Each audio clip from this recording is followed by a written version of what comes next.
해리스 후보는 노동절 연휴에 바이든 대통령과 함께 선거 캠페인에서 트럼프 후보가 재선되면 첫 번째 임기 때 했던 것처럼 오버타임과 최저임금 인상은 막고 부자에 대한 세금 감면에 주력할 것이라고 강조했습니다.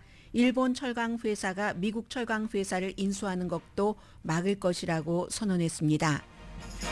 트럼프 후보는 현장 선거 유세는 하지 않고 팍스뉴스와 인터뷰를 했습니다. 인터뷰에서 그는 해리스 후보가 자신의 부통령이었던 트럼프의 부통령이었던 마이크 펜스를 토론 당시 학대했고 자신이 지명한 연방 대법관 후보에게 인사청문회에서 있을 수 없는 대우를 했다고 비난했습니다.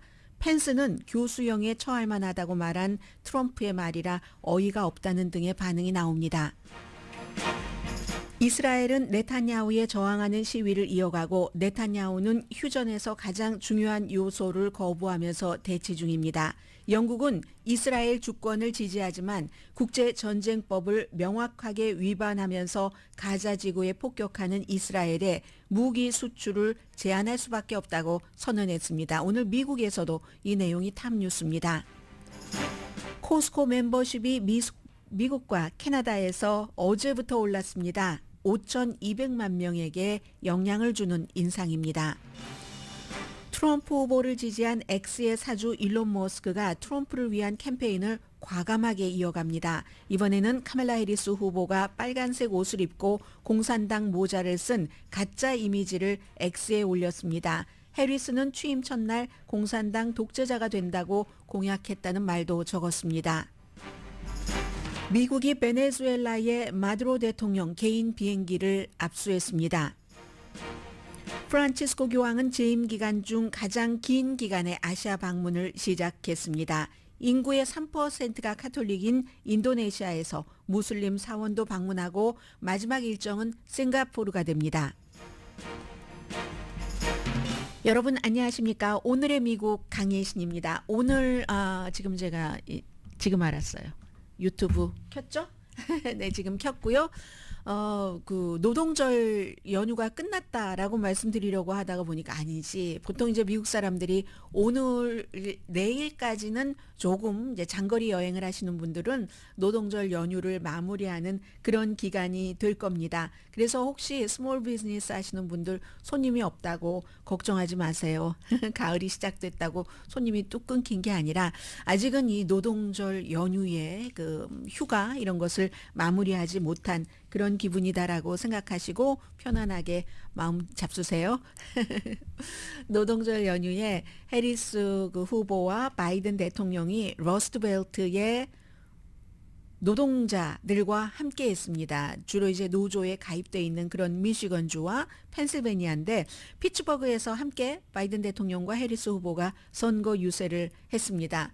바이든 대통령이 인기가 없는 듯 보이죠. 그리고 실제로 인기가 없습니다. 그러나 미국이 워낙에 큰 나라이기 때문에 모든 지역에서 인기가 없는 건 아닙니다. 아직도 펜실베니아주의 피츠버그, 물론 펜실베니아주 태생이라서 그런 것도 있지만 피츠버그에서는 이 바이든 대통령을 유니언조라고 부릅니다. 우리가 이제 보통 사람과 가깝다 해서 오디너리 조라고 많이 불렀는데 이제는 오디너리 조가 아니라 오디너리 팀이 됐어요. 부통령 후보. 그리고 바이든 그 대통령은 유니언조라고 피츠버그에선 불립니다. 그 정도로 노조의 가장 친노조적인 것을 아주 직접적으로 간접적으로 다 보여줬었던 사람이기 때문에 인기가 있으니까 피츠버그에서 이제 선거 유세를 함께 했고요. I love Labor Day. 해리스가 한 얘기입니다. I love 이 레이버 데이를 축하하는 것. 피츠버그는 그야말로 미국 노조 운동의 본거지다. 이런 얘기도 했고요. 특히 지금 이제 여러 가지 그 관계 기관들이 본인들이 할 일을 하고 있는 그 니폰 그 스틸이요. 일본 철강 회사가 미국에서 가장 오래된 미국 철강 회사의 자존심인 US 스틸, 미국 철강을 인수합병하는 그 과정이잖아요. 150억 달러의 인수합병을 추진 중인데 여기에 바이든 대통령도 반대를 했고 어제 피츠버그 그쪽에 가서 해리스 부통령도 미국 철강 회사는 미국 철강 회사로 남아야 됩니다. 이렇게 강력하게 얘기를 했습니다.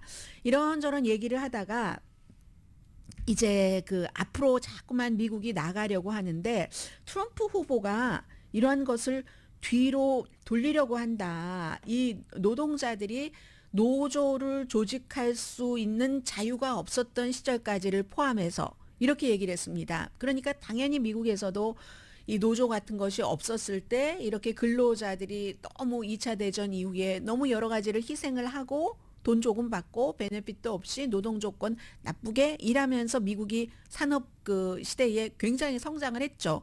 성장을 하고 그 뒤에는 우리가 감사하니까 노조 같은 것을 만들어서 기업만 뭐 좋게 할 게 아니라 이러면서 이제 노조 운동이 시작된 거잖아요. 피츠버그 여기가 뭐 본거지다 막 이런 얘기를 하는 도중에 누군가가 그 선거 캠페인에 이제 온 사람이 트럼프는 감옥에 갈 거야. going to 이렇게 얘기를 하면서 이제 선거에서 지면 그럴 것이다라는 얘기들도 많이 나오고 있잖아요. 감옥에 갈 것이야. 이렇게 얘기하니까 그랬을 때의 해리스의 반응입니다. 절대로 그걸 그렇게 하라고 이렇게 하는 게 아니라 그건 법원에서 알아서 할 일이고 우리는 11월 달에 우리 할 일이나 하자 하는 게 해리스 후보의 얘기였습니다. 제가 그 순간에 트럼프 후보의 얘기를 들려드리려고 했어요. 자, 카멜라 해리스. Well, the courts will handle that, and we will handle November. How about that? 네, he is going to jail이라고 얘기를 했을 때 우리는 11월 달에 November. Let the courts handle that another thing. 우리는 11월 달에 우리가 핸들하면 된다. 무슨 뜻인지 아시죠? 투표해라 하는 얘기입니다. Not going. And one of the 그랬더니 이제 전부 우리는 다시 그 과거로 돌아가지 않을 거야. 그런 얘기를 했고요. 그리고 트럼프 후보는 어떻게 이 노동절에 오버타임 같은 것을 주지 못하도록 막았고 최저임금 인상안에도 반대를 했고 그야말로 이제 제일 중요한 이 부분은 노조를 없애야 된다고 주장하고 그런 운동을 한 사람을 전국 노조관계위원회 위원으로 임명을 한 사람이 트럼프다. 이걸 잊어서는 안 된다라고 얘기를 합니다. 이 노조를 파괴한다는 사람을 노조관계위원회에 임명을 하면은 그게 중재가 될 리가 없잖아요. 그런 것을 remember라고 강조를 노동절에 했습니다. The way she 네, 이건 트럼프의 얘기고요. 카밀라 해리스 후보입니다. As president, Donald Trump blocked overtime benefits for millions of workers. 오버타임 블록했다는 거요. Opposed efforts to raise the minimum wage. 최저임금 인상에도 반대하고 Said he appointed union busters to the National Labor Relations Board. 유니언 버스터, 유니언 그 파괴하려는 그런 사람을 노조관계위원회에 임명했으니까 잊지 마세요 하고 마지막으로 한 얘기가 그가 다시 재선된다면 그렇다면 보통 미국 사람들은 생활비가 높게 들게 되는 그런 정책을 펼칠 것이고 결국은 그 억만장자를 위한 정책, 세금 정책부터 포함해서 할 것이다 하는 게 강조한 점입니다. And if Donald Trump were to be reelected, he intends to give more tax cuts to billionaires and big corporations. 네, 이제 이런 부분에 대해서는 사실은 선거철이라서 그렇지 트럼프 후보가 대통령 당시에 밀리어네어, 빌리어네어의 세금을 많이 줄여준 거 사실입니다. 그러나 또 부분적으로는 일반 사람들의 세금도 줄이려고 했던 그 점차적으로 그런 부분들도 있었고 그 모든 것들이 내년에 다시 다 검토가 돼야지 되는 겁니다. 그게 이제 기간을 정해놓은 세금법이기 때문에 그래서 이번에 해리스가 되느냐 트럼프가 되느냐에 따라서 세금법이 굉장히 달라진다는 것을 여러분들께서는 아셔야지 되고요. 이제 카멜라 해리스는 기본적으로 바이든 대통령과 마찬가지로 뭐 40만 달러 이상을 버는 사람에게는 세금 인상이 있을 수도 있지만 그 이하는 세금 인상이 없고 최근에 문제가 되고 있는 1억 달러 이상의 순자산이 있는 사람이 그 자산을 매각하지 않더라도 기본적인 세금은 내야지 된다. 한 25%는. 왜냐하면 그런 정도의 자산을 갖고 있는 사람은 어차피 세금을 꼬박꼬박 떼는 이 페이롤 체크를 받는 사람도 아니고 세금은 전혀 내지 않으면서 그 부를 계속 대물림을 하니까 그걸 담보로 은행에서 또 뭔가를 받아서 융자를 받아서 그걸 또 투자해서 또 돈을 벌고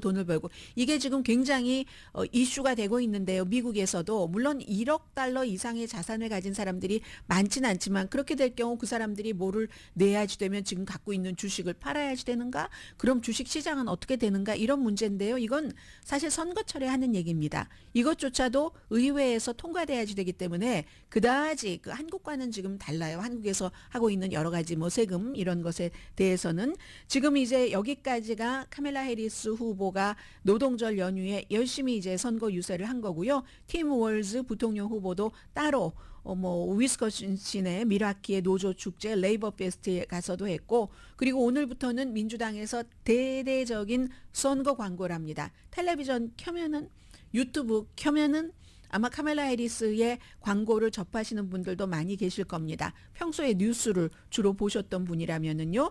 경합주에서 1억 7천만 달러 텔레비전 광고라고요. 유튜브나 스포티파이에 2억 달러. 유튜브나 스포티파이 같은 이 스트리밍 서비스에 전형적인 텔레비전보다 더 많은 광고라네요. 2억 달러 대 1억 7천만 달러. 그리고 본인도 얘기를 합니다. 이런 정도의 규모의 대대적인 광고라는 건 처음인데 지금 민주당이 돈이 많습니다. 민주당 전당대회에서 해리스가 후보가 되고 난 뒤에 거친 돈이 뭐 한 5억 달러 정도 된다고 하던가요. 그러니까 이게 대단한 돈이 많으니까 또 이렇게 선거도 할 수 있는 거고요. 그러면 트럼프 후보는 어떻게 했는가? 트럼프 후보는 노동절에는 조금 쉬었습니다. 노동절에는 뭐 여러분들께서 너무 잘 알고 계시는 것처럼 민주당이 아직까지는 노조의 당이지 노조 유니온 멤버들이 공화당을 지지하는 경우가 뭐 있기는 있지만 그다지 민주당처럼 대대적이진 않습니다. 그래서 이제 어떤 현장에 간다던가 더군다나 이게 블루월이잖아요. 블루월에 가서 노동절 때에 선거 유세를 해봤자 해리스에게 밀리겠죠. 이건 당연히 당이라는 것 때문에 공화당 민주당이라는 색채 때문에 아무리 대통령이 과거에 그 세 군데의 그 블루월을 다 그 힐러리 클린턴에게 이겼다 할지라도 그 오랜 동안에 수십 년 동안 이 민주당에 딱 그 밀착돼 있었던 그런 그 세 군데의 지역이고 그리고 다시 4년 만에 바이든이 찾아갔잖아요. 거기서 맞붙어 봤자 지금 어차피 선거 유세라면 경합주인데 맞붙어 봤자 별 뭐 효용이 없다는 것을 알고 이제 편안하게 팍스는 트럼프의 텔레비전이잖아요. 그래서 팍스와 인터뷰를 뭐 주말에 여러 번 했는데 그 중에서 이제 그 트럼프 후보가 하는 그런 그 인터뷰 내용을 보면 아직까지도 트럼프 후보는 카멜라 해리스를 개인적으로 공격하는 선거 캠페인을 멈추지 않겠다는 거구나 하는 것을 알 수가 있었습니다. 이건 이제 오늘 아침에 보니까 린지 그레이엄 그 트럼프의 친구이기도 하고 공화당의 그 연방 상원 의원이 그렇게 선거 캠페인을 하면 안 된다. 카멜라 해리스에게 이기려면이라고 했는데 아직은 그렇게 가는 것 같습니다. 카멜라 해리스를 향해서 사람들은 여러 가지 결함이 있는 사람이라고 얘기하는데 내가 생각할 때 정말 끔찍한 인간이야. nasty person이야. 아주 정치인이 정치인에게 nasty하다고 얘기할 때 남자가 여자한테 nasty하다고 얘기할 때 가장 끔찍한 인간이라는 그런 뜻이잖아요. 트럼프 후보가 역시 이날은 또 톤도 다운되고 했었거든요. 뭐 그 마크 레빈과 인터뷰를 했는데 그래서 nasty person이라고 딱 그 카멜라 해리스에게 말합니다. 카밀라 해리스에게 트럼프 후보가 얘기한 지금 그 부분을 들려드리겠습니다. Kamala, who they say has many deficiencies, but she's a nasty person. 네, nasty person 이렇게 얘기할 때 그 인터뷰를 하는 그 마크 레빈은 뭐 전혀 그 움직이지 않았습니다. 이 말씀을 왜 드리냐면 움직이지 않는 게 당연한 건데 팍스 텔레비전의 많은 오피니언 리더 진행자들은 트럼프 후보가 뭐라고 얘기를 하면 거기에 동조한다는 표시를 노골적으로 하거든요. 그래서 이제 이 마크 레빈은 전혀 꿈쩍하지 않은 바위와 같았다 이런 말씀을 드리고요.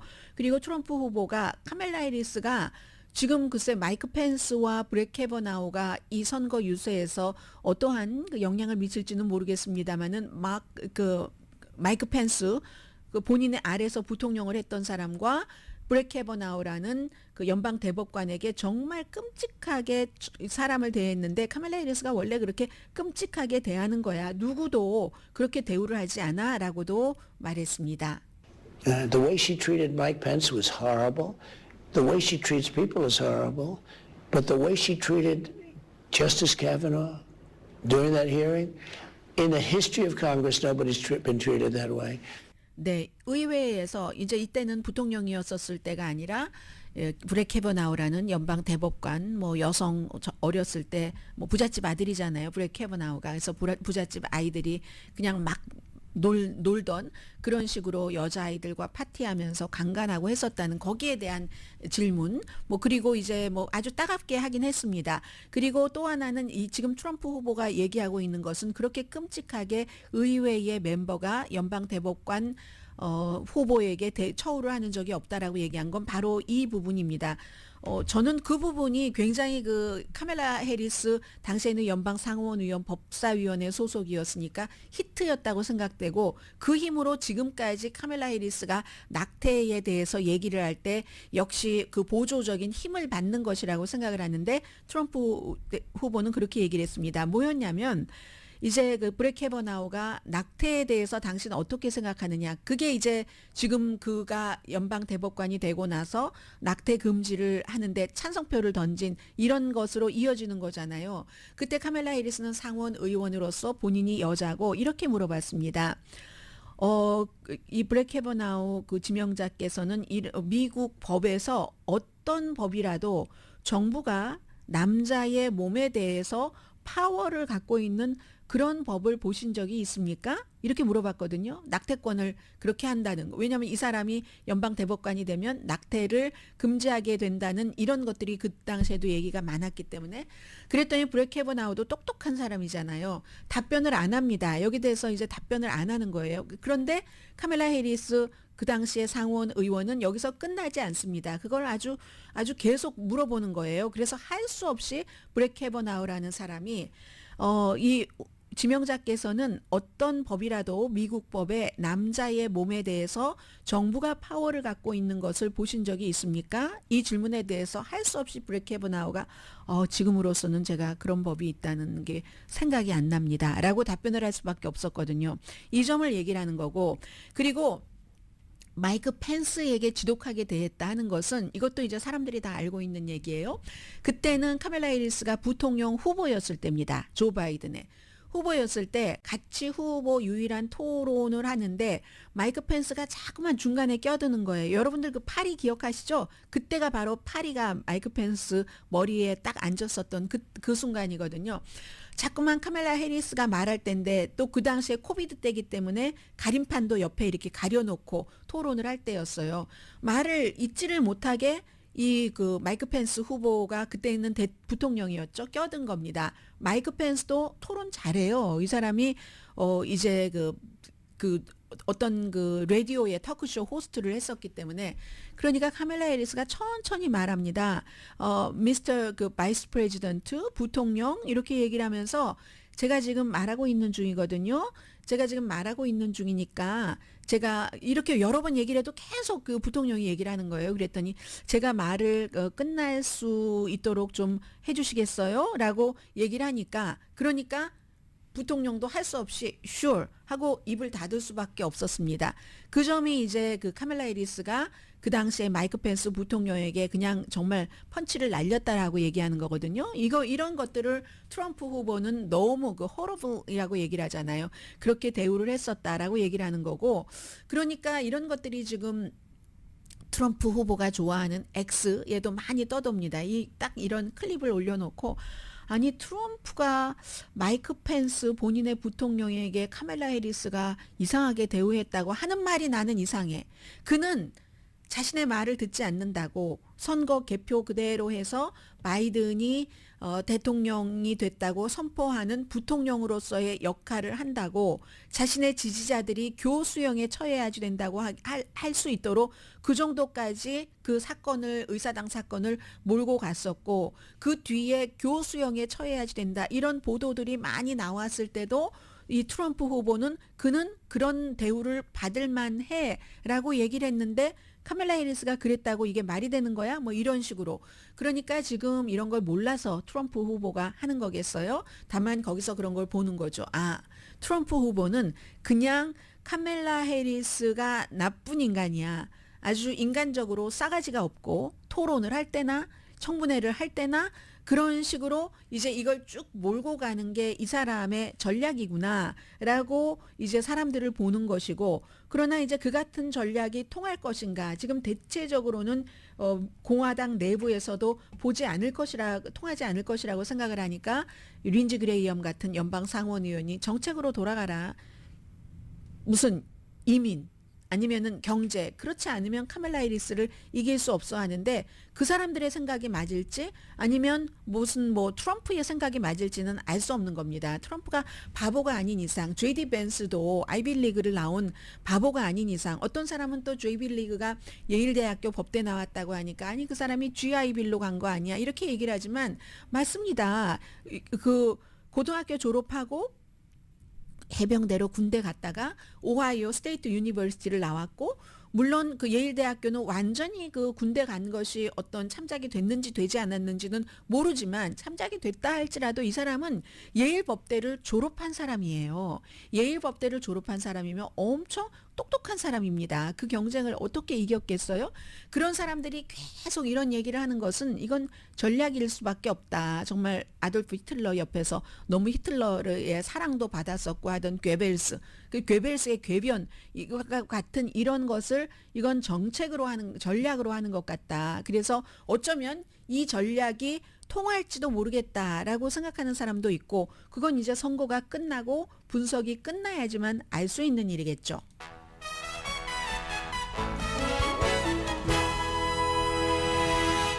오늘의 미국은 전문가가 추천하는 이민법, 가정법 전문 제인정 종합법률사무소, 총 20억 달러 승소, 교통사고와 상해 전문 브라이언 타필라와 CG 변호사 그룹, 집융자 홈에퀴리 라인업 크레딧, 급한 하드머니도 정말 쉽게 자라는 융자나라 공동 후원입니다.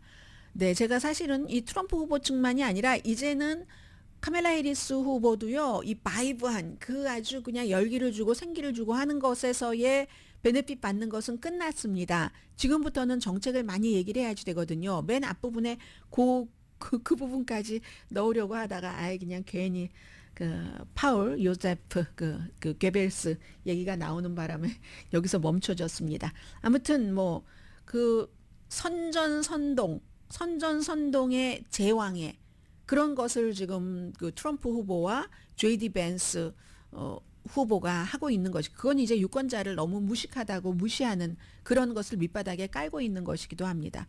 내가 이렇게 멀쩡한 거짓말을 하는데도 당신들은 다 나한테 속잖아. 그러니까 누군가가 트럼프 곁에서 일했던 사람이 증언을 하잖아요. 본인들을 뽑아준 그 사람을 저 지하 구덩이에서 사는 후진 인간들이라고 얘기를 한다고요. 그래서 모릅니다. 결국은 유권자가 딱 자신들의 선택에 맞는 사람을 다수결이니까, 민주주의는 그게 민주주의의 단점이기도 하잖아요. 선택을 하니까 이런 선거 전략이 적중을 해서 트럼프가 이기면 미국의 수준이 그것밖에 안 되는 거죠. 뭐 잠시 뒤에 뵙겠습니다.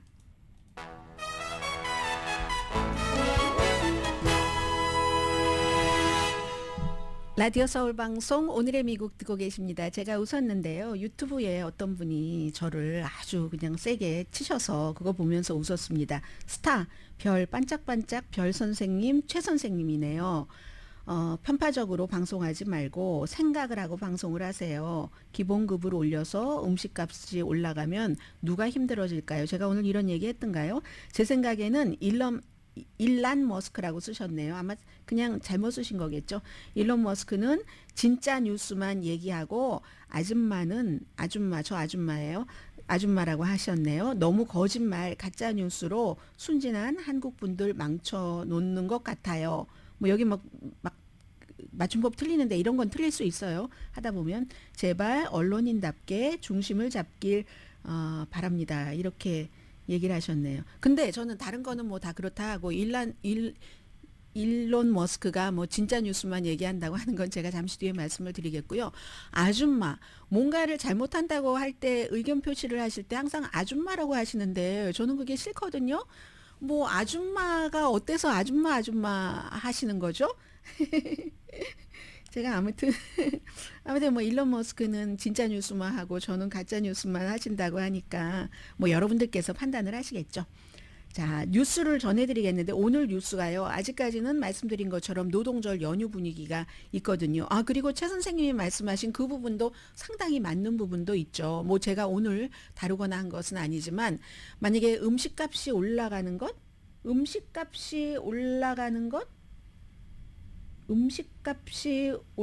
것하고 이게 무슨 민주당의 정책하고는 상관이 없는 것 같은데요. 뭐 기본급을 올려서 상관이 있죠. 최저임금을 올리면 할 수 없이 업주는 음식값을 올릴 수밖에 없다. 뭐 이런 얘기를 하신 것 같고요. 자, 우선 다시 방송으로 돌아오면은 지금 막 지역마다 너무 뉴스가 다릅니다. 오늘 제가 굉장히 혼란스러웠는데 저야 뭐 어차피 뉴스 딱 시간이 정해진 것이기 때문에 거기에 맞게 편집을 할 수밖에 없었고 오하이오주 보니까 오하이오주에 살고 계시는 분들 안녕하세요. 이민 이슈가 굉장히 뜨겁던데요. 뭐 고용주가 누구를 고용을 하려고 했는데 뭐 거기에서 사고가 나서 이민자가 또 문제가 되고 하는 그런 게 있는가 하면은 또 뉴욕시에서는 쉘터에서 살고 계시는 이민자들 어떤 상태이든지 그런 분들이 우편 배달에 큰 문제가 있어서 너무나 중요한 서류를 잃어버리거나 본인에게 늦게 전달하면 이게 또 이제 법원과 여러 가지 문제가 연관되는 거잖아요. 그런 게 탑뉴스고 아니면 캘리포니아주로 오면은 렌초 팔로스 버디스의 산사태로 뭐 수백만 달러 주택들이 뭐 데미지를 입고 하는 이런 각자가 다 각자에게 맞는 그런 스토리들이 있습니다. 그런가 하면 제가 피츠버그 포스트 가제트 이 신문을 봤더니 왜 봤겠어요. 노동절이니까 거기에 이제 딱 그 근로자들 노조원들이 쫙 있으니까 그 신문을 봤더니 당연히 피츠버그 포스트 그 가젯은 해리스가 그 유니온 보트를 가져가기 위해서 얼마나 열심히 지금 노동절에 피츠버그를 방문을 해서 노력을 했는가 뭐 이런 내용을 활짝 웃는 그 해리스 후보의 얼굴과 함께 실었고요. 그런데요. 오늘 미국의 모든 주요 신문의 공통적인 일면 탑뉴스는 미국 게 아닙니다.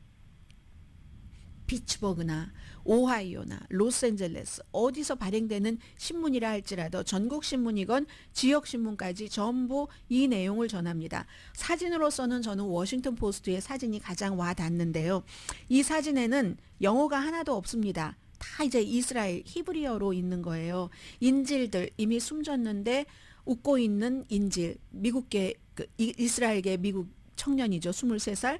그런데 체류가스를 너무 많이 뿌려서 하얀색이 아니라 막 주황색으로 되고 그런데도 사람들이 시위를 계속 이어가는 거. 이스라엘 사람들이 제발 휴전 협상을 해서 인질을 지금 살아있는 인질이 101명이라고 보도하는 데도 있고 110명이라고 보도하는 데도 있는데 한 30분 정도는 숨지셨다고 하잖아요. 이거 그렇게 해라. 왜냐하면 이번에 주말에 6명의 인질이 숨졌을 때 이스라엘 군이 그 터널에 접근하기 직전에 숨졌다는 겁니다.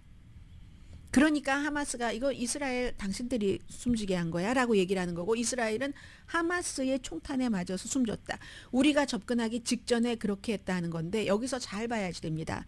6월 달에 하마스가 경고를 했어요. 어디 우리 여기에 너무 많이 접근을 하면 그 인질들이 관 속에 뉘어져서 이스라엘로 돌려보낼 거야. 그러니까 결국은 이제 그 휴전 협상을 하는 도중에 이스라엘은 하마스가 휴전 협상을 하지 않는다고 하지만 하마스는 휴전 협상을 하는 도중에 이스라엘이 뭔가를 뭐 본인들 비위에 거슬렀다는 거예요.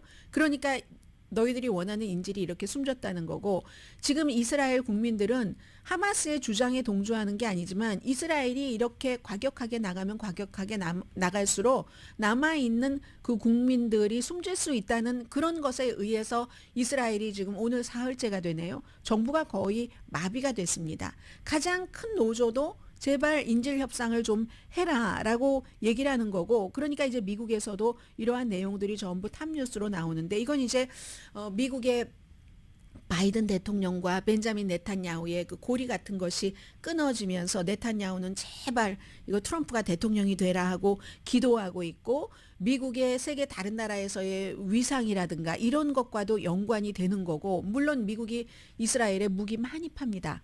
무기 제일 많이 수출하는 나라가 미국하고 지금 뭐 독일 뭐 이런 나라들이 되잖아요. 월스트리트저널은 사람들 손에 손을 잡고, 근데 이분들은 숨진 인질 가족들이네요. 그래서 그 장례식에서, 특히 이제 이스라엘계 미국 청년의 장례식에서 아버지가 한 얘기들을 많이 인용을 하거든요. 슬픔과 희망을 받다. 인질, 나머지 우리 아들은 숨졌지만 살아있는 인질을 구출하는 것을 최우선 목표로 두자. 벤자민 네탄야후는 극우, 하마스를 완전히 씨까지 말라버려야지 하는 극우의 이런 그 희망이 섞인 그 주장이지만 그게 이루어질 리는 없는 거잖아요. 하마스는 수없이 많이 있으니까, 뒤에도 계속 어린아이들이 오니까, 뭐 우리 아버지가 전투사였는데 숨졌다면 그 아이는 또 하마스 되고 할 확률이 높지 않겠어요? 그래서 그런데도 우리 뒤에 이렇게 인질 협상을 하자고 하는 사람들이 너무 많은 것에서 희망을 받다 하는, 그리고 아버지가 너를 구하는데 실패했다. 아버지가 미안하다.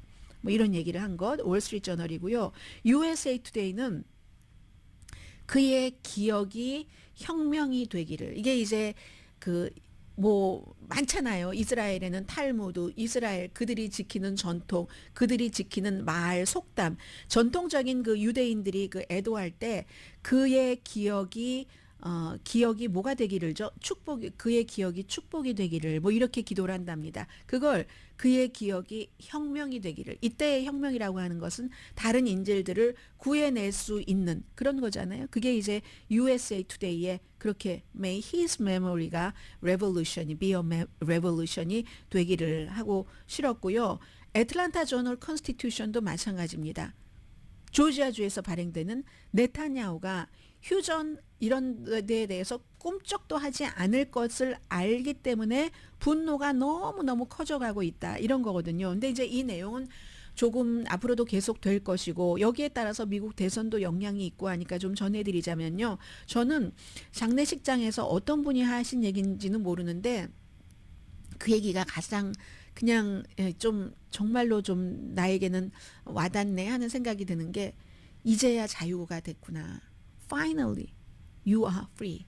Finally, you are free. 그러니까 10월 7일에 인질로 잡혀가고 나서 날마다 얼마나 무서웠겠어요. 이번에 숨진 6명의 인질도 그 직전에 이제 뭔가가 막 오고 소리가 위에서 나고 뭐 군인들 소리가 들리고 할 때 어머 우리가 숨질 수도 있구나 하면서 결국은 그 순간을 맞았잖아요. 지금까지 계속 그러다가 finally you are free 라는, 저는 이제야 자유가 됐다. 이제야 그들이 자유가 됐구나. 내 딸, 내 아들이 뭐 물론 생명은 끝났지만 그래도 하나 위안을 삼는다면, 뭐 이런 얘기들을 하는 아버지가, 이 얘기도 아버지가 하신 얘기군요.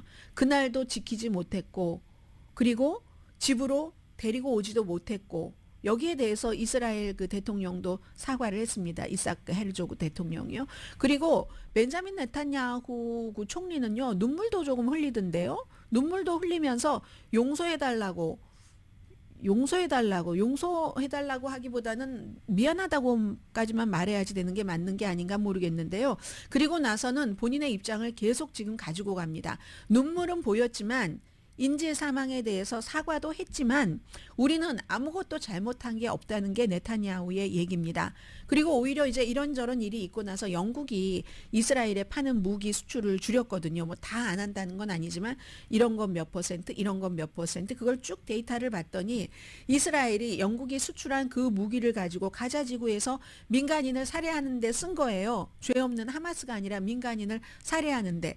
우리 영국은 어쩔 수가 없다. 이스라엘의 주권을 지지하지만 이스라엘이 국제전쟁법을 위반을 해서 가자의 무고한 시민을 우리의 무기로 숨지게 하기 때문에 우리는 더 이상 이런 무기의 이 정도의 퍼센티지를 이스라엘에 수출할 수가 없어. 제가 여기서 영국 사람들 좀 신사다 하고 느끼는 게요. 미국과 독일은 엄청 많이 수출하면서 영국은 정말 조금해요. 정말 그에 비하면 조금 하는데도 우리는 더 이상 할 수 없습니다 하고 이제 고리를 조금 끊는 거죠. 그랬더니 벤자민 네탄야후가 부끄러운 줄 알라고 얘기를 했습니다. 영국에. 아니 우리는 절대로 지금 여기서 가장 문제가 되는 게 뭐냐면요. 하마스와 이스라엘 사이에 휴전에서 문제가 되는 게 가자 지구와 이집트의 그 국경이 있잖아요. 거기에 그 필라델피라는 그런 지역이 있는데 필라델피 여기를 이스라엘이 계속 통제를 여기 통제권을 우리가 갖고 있겠다는 겁니다. 그럼 여기에서 사람들이 너무 아픈 사람은 병원에 가야 되잖아요. 수술을 당장 받아야지 되는 사람 이집트 쪽으로 가서 수술을 받아야 되는 그것도 안 되고 그리고 그 사이에 여기에서 이제 많은 사람들이 가자지구 사람들 먹을 물도 없고 하고 할 때 거기를 통해야지만 구호품이 가잖아요. 구호품 트럭들이 쭉 줄을 서 있습니다. 거기에. 그런데 이스라엘이 여기를 통제하고 하마스가 다니기 때문에 안 된다 하고 절대로 이것을 놓지 않잖아요. 그러니까 휴전 협상이 이루어질 수가 없는 겁니다.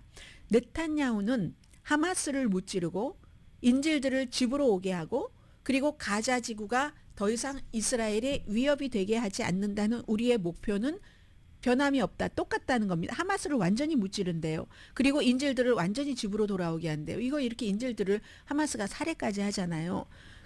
그렇게 하니까 이게 그리고 거기서 또 투표도 합니다. 투표도 하는데 이스라엘의 국방장관이 이 네탄야후에 반대하는 반대표를 던진 거예요. 갤러프, 요압 갤런트 국방장관이 공개적인 갈등이 있는 거죠. 그래서 이게 어떻게 될지는 잘 모르겠어요. 왜냐하면 국제 엠네스티에서는 또 뭐라고 얘기하냐면요. 영국이 이제 일단 무기 수출을 좀 중단한다 하니까 아니 야단칩니다. 너무 늦게, 너무 조금 하는 거네? 뭐 이런 얘기. 그리고 이제 앞으로는 이게 이제 세계적으로도 중요한 이슈잖아요. 시위가 어떻게 될 것인가? 이스라엘 법원이 시위하지 말라고 경제의 상당 부분이 지금 마비가 됐기 때문에 총파업하지 말라고 명령을 내렸습니다. 가장 큰 노조도 파업을 했으니까는요. 그랬는데도 계속 이제 파업이 계속 이어지고 있거든요. 하마스는 또 어떤 얘기를 하냐면 뭐 공격 이어지면 인질들은 계속 관 속에 갇혀서 이스라엘로 돌아갈 것. 이것 이제 계속 우리가 그 인질들을 관리하고 있는 하마스에게 그렇게 되는 경우 이스라엘이 여기를 공격을 할 경우 인질에게 어떻게 해라 하는 명령을 이제 새로 내놨다는 이런 것들을 굉장히 강조를 합니다. 그러니까 이스라엘군이 거기에 접근하기 직전에 인질들을 6명만 이제 숨을 끊어놓은 거죠. 바이든 대통령 네탄야후가 하는 거 충분하지 않다라고 얘기를 했는데 벤자민 네탄야후는 생각은 이런 것 같다고 사람들이 보고 있습니다. 지금 시위가 저토록 거세지만 내가 이 정도는 어떻게 할 수 있지. 눈물 조금 보이고 또 시간이 지나면 다 먹고 살아야 되잖아. 그래서 그건 이길 수 있다고 보는 것 같습니다. 그러나 미국 대통령도 이건 아니라고 하고 그리고 본인의 국방장관도 say no. 하마스를 절대로 끝까지 물리칠 수 있는 것은 이거는 실현 가능한 목표가 아니라고 얘기를 하는데 벤자민 네탄야후가 언제까지 버틸 수 있을지는 잘 모르겠습니다. 그러니까 국민을 제일 우습게 보는 거고요. 그 다음이 이제 뭐 국방장관, 그 다음이 미국, 뭐 이 정도가 되는지 모르겠습니다. 그 사이에요. 가자에서 4만 명 이상이 사망했고 9만 4천 명 이상이 부상했습니다. 합치면은 뭐 15만 명 정도 되는데요. 제가 계산을 해봤더니 뭐 한 220만 명 정도 가자지구 인구라고 보고 뭐 하마스 민간인 다 포함해서 하마스야 몇만 명 되겠어요. 다 포함해서 그렇게 보면은 15명 가운데 1명이 숨졌거나 사망했으니까 가자지구에 사는 사람들은 누구나 다 이스라엘에 의해서 죄 없는 사람이 사망하거나 숨진 사람 그런 사람들을 알고 있는 게 될 겁니다. 이게 결코 나중에 팔레스타인과 이스라엘과의 관계에 좋을까요? 아니면 증오와 분노와 원한이 더 깊어질까요? 모르겠습니다. 잠시 뒤에 뵙겠습니다.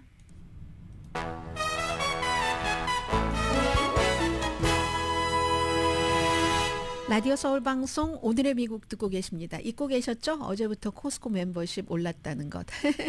한국도 코스코가 있던데요. 저는 한국에서 코스코를 한 번도 안 가봐서 미국과 캐나다에서는 어제부터 올랐다는데 이게 뭐 코스코 멤버십이 카드가 뭐 한 4개인가 구분되잖아요. 뭐 일반도 있고 뭐 특별한 것도 있고 비즈니스도 있고 해서 보통 이제 한 뭐 $5에서 $10 정도 오른 것 같은데 그게 이제 미국과 캐나다에서 어제부터 적용이 됐는데 어제는 문 닫았죠. 코스코가 휴일에 문 닫는 게 벌써 몇 년 된 것 같은데 비즈니스는 $60에서 $65 그리고 이제 특별한 그 120달러짜리도 있었잖아요. 130달러. 그런데 코스코에서는 그래도 무슨 뭐 2%를 뭐 보상해 주니까, 그리고 그 보상액을 뭐 1,000달러에서 1,200달러까지 1,250달러까지 늘렸으니까 괜찮습니다라고 얘기를 합니다.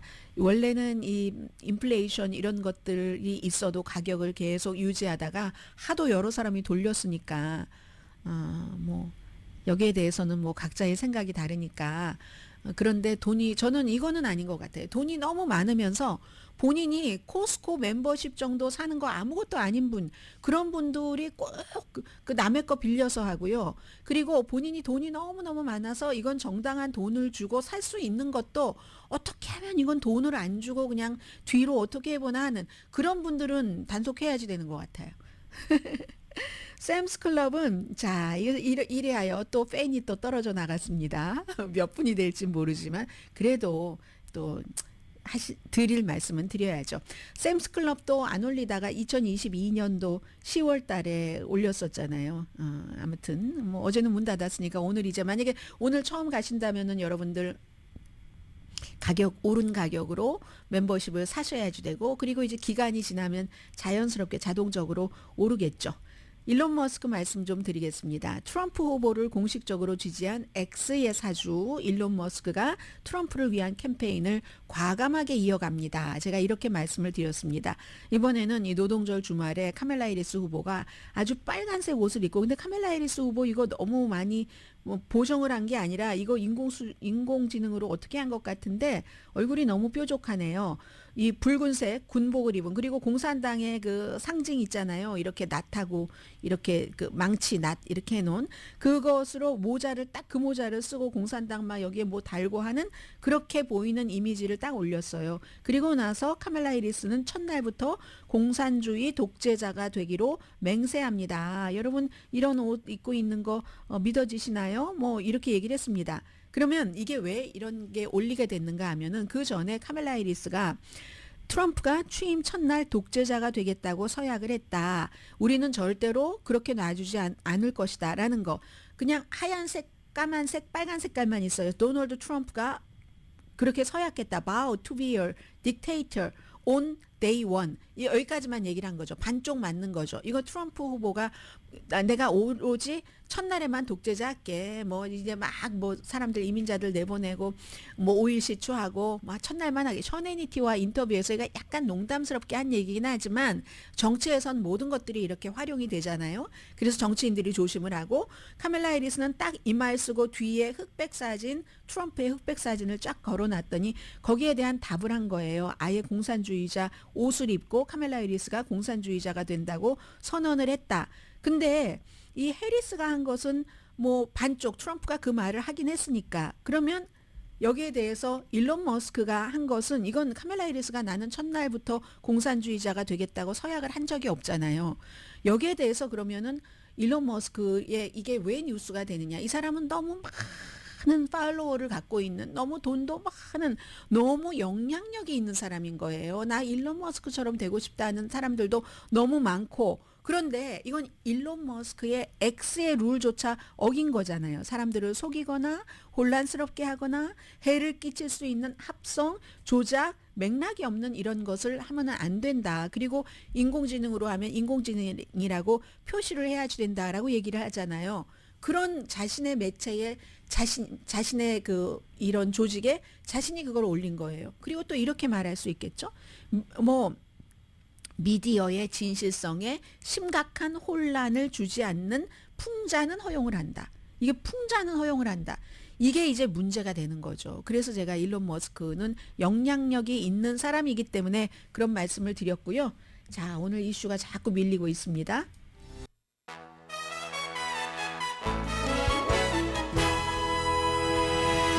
라디오 서울 방송 오늘의 미국 듣고 계십니다. 네, 지금 베네수엘라와 인도네시아 그쪽 얘기를 조금 말씀을 드려야지 되는데요. 우선 베네수엘라의 니콜라스 마두로의 개인 전색입니다. 그걸 이제 미국이 어제 압류를 했어요. 그래서 아니 미국이 그럴 수가 있는가라고 생각하시는 분들이 계실 텐데, 어떤 미국이 내린 제재를 위반했다는 이유입니다. 다소 팔콘 900EX 이 고급 제트기라고 하죠. 유령 회사가 사서, 그러니까 쉘 컴퍼니가 사서 이게 이제 도미니크 공화국을 통해서 베네수엘라로 갔다는 건데, 베네수엘라의 그 에어포스 원 그 정도 급이 된답니다. 플로리다주에서 누군가가 산 거예요. 사서 이제 보낸 건데 1,300만 달러나 된다고 하고, 마두로와 측근이 사용하려고 했다 하는데, 미국은 베네수엘라를 뭐 마약 밀매라든가 부패 혐의라든가 미국의 어떤 그 국제법에 위반되는 이런 것 때문에 이제 뭐 여러 가지 그쪽 지역의 사람들의 지도자들의 이런 비행기 같은 것을 기소가 된 그런 일로 기소된 사람들의 비행기 같은 것을 압류하는 일들을 하죠. 그래서 이제 그렇게 압류한 게 수십 대입니다. 수십 대 중에 하나거든요. 국토안보부 등등에서 법무부와 같이 이렇게 일을 합니다. 압류를 하고 나서 그 다음 절차는 이제 몰수할 수도 있는 거죠. 1,300만 달러 정도 되는 그런 것들을.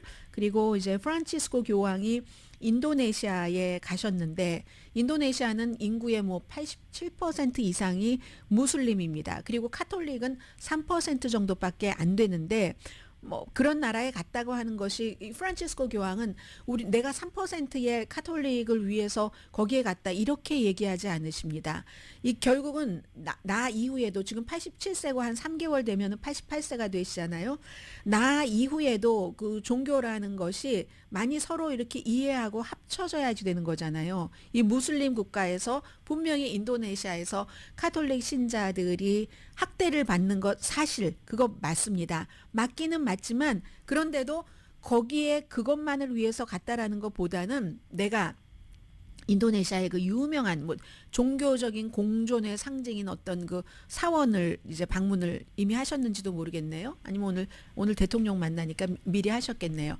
거기에 가서 그 사원이라는 곳이 우정의 터널이라는 것을 통해서 길 건너에 성당이 있다는 거잖아요. 예전에 우리가 김수환 추기경 살아계실 때 여러 그 종교계의 화합 이런 것을 이제 이 프란치스코 교황이 하고 계시는 거죠. 카톨릭 신자와 이슬람 그 신자들이 어차피 같이 살아야지 되면은, 그럼 그 대화의 중요성, 기독교와 다른 종교와의 그 대화의 중요성, 이걸 이제 강조를 하시는 거고요. 이게 인도네시아뿐만이 아니라 그다음에 이제 싱가포르에서 머무는데 그 파푸아뉴기니도 가시고 동티모르도 가십니다. 12일 동안을 87세에 휠체어에 타고 계시는 분이 여행을, 정말 먼 곳이에요. 이 프란치스코 교황이 기자들에게 얘기할 때 보니까 13시간을 비행기를 타고 가셨대요. 본인이 가장 그 비행기를 탄 긴 시간이다 이번에 뭐 이렇게 얘기를 하시던데, 아무튼 그렇게 해서 이제 쭉 다니면서 오늘 이제 조코 위도도 대통령을 만나고, 그리고는 항상 교황 갈 때 하는 고아, 무슨 뭐 미망인, 난민, 홈리스 이런 분들을 만나셨고요. 타고 다니는 차도 고급 차가 아니라 그냥 가장 그 인도네시아에서도 평범한 무슨 뭐 도요타 차량으로 이 교황을 그 공항에서부터 맞이했다고 하네요. 오늘의 미국은 제인정 종합법률사무소, 브라이언 타필라와 CG 변호사 그룹, 융자나라 공동폰이었습니다. 10시에 브라보 마이 라이프 방송됩니다. 네, 이제 내일까지가 되면은 다들 집으로 돌아오실 텐데, 노동절은 정치적으로도 이제 막바지 뭔가가 선거로 향한 마지막 질주가 시작되는 때이고, 이미 그 노스캐롤라이나주는 오늘부터 우편투표 용지가 발송이 됐습니다. 여러분께서는 정치 전혀 관심 없어요 하시는 분들은 가을이에요. 가을인데 덥다고 해서 저는 소매 없는 옷을 입고 왔고요. 그리고 이제 가을에 생각하실 일들이 있잖아요. 강희신이었습니다.